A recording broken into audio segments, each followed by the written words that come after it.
ফলের রাজ্য বলা হয় আমকে। এই ফলটি স্বাদের কারণেই বিশ্ববিখ্যাত। বলতে গেলে ভারতের প্রায় প্রত্যেক রাজ্যেই আমের ফলন হয়ে থাকে। এমনিতে ভারতবর্ষের উত্তরে সর্বাধিক আম উৎপাদন হয়ে থাকে। ফলের আলোচনা প্রসঙ্গ এলেই ফলের রাজা আমের কথা প্রথমে ওঠে। ভারতবর্ষের 28টি রাজ্যে আমরা আম উৎপাদন হয় বলে জানি, তবে সর্বাধিক আমের ফলন বললে বলতে হয় উত্তরপ্রদেশকে।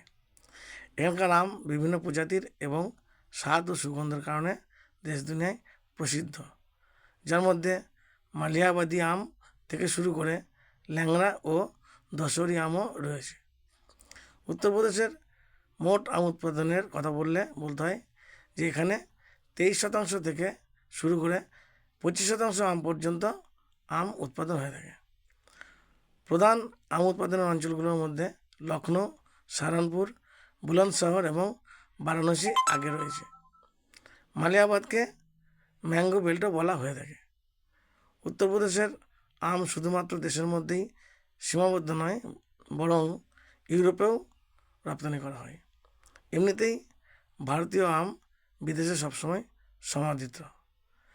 এই কারণের জন্যই বাণিজ্যিক লেনদেনের ক্ষেত্রে আমকে প্রধান ফসল হিসেবে ধরা হয়ে থাকে। ধন্যবাদ।